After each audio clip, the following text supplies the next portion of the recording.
এই পর্বের অতিথি দুজন আমার অত্যন্ত প্রিয় বন্ধু, শ্রীকান্ত, জয়তী। নানান কম্পোজিশন নিয়ে আমাদের আড্ডাবাজি চলতে থাকে।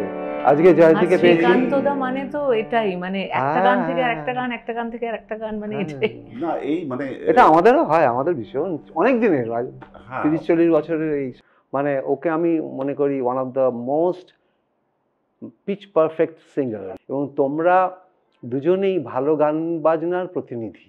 গান বাজনাটাকে আমি জীবনের বাইরে একটা সাবজেক্ট হিসেবে ভাবতাম।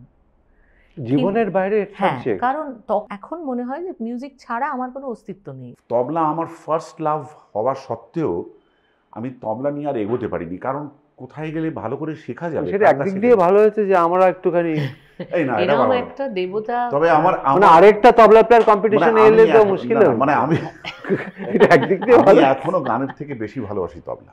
যে প্রথমত তো হচ্ছে অসম্ভব বুদ্ধিমান না হলে সেলফ টট হওয়া। হ্যাঁ, এটার জন্য একটা বেসিক ইন্টেলিজেন্স লাগে।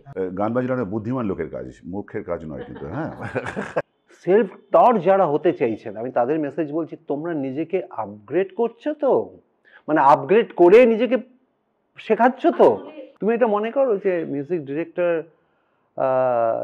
এটা মানুষ হয়ে আসে, এটা টাইম লাইনে যদি ফেলা যায়, অর্থাৎ রবীন্দ্রনাথ যখন একটা কোনো পার্টিকুলার গান কম্পোজ করছেন, ওই টাইম লাইনে ঠিক সেই সময় তার কন্টেম্পোরারি অন্য গীতিকার সুরকারদের কাজকে ফেলে দেখুন, দেখবেন রবীন্দ্রনাথ 100 বছর এগিয়ে। আসল রবীন্দ্রনাথ সঙ্গীতের চর্চাটা শুরু হয়েছে রবীন্দ্রনাথ প্রয়াত হওয়ার পর থেকে কিন্তু, ঠিক আছে?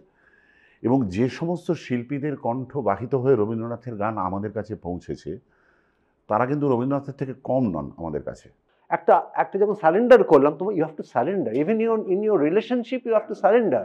আজকে মদন মোহনজির গান সবচেয়ে বেশি আমার ভালো লাগে, because most of the song have lots of surrender.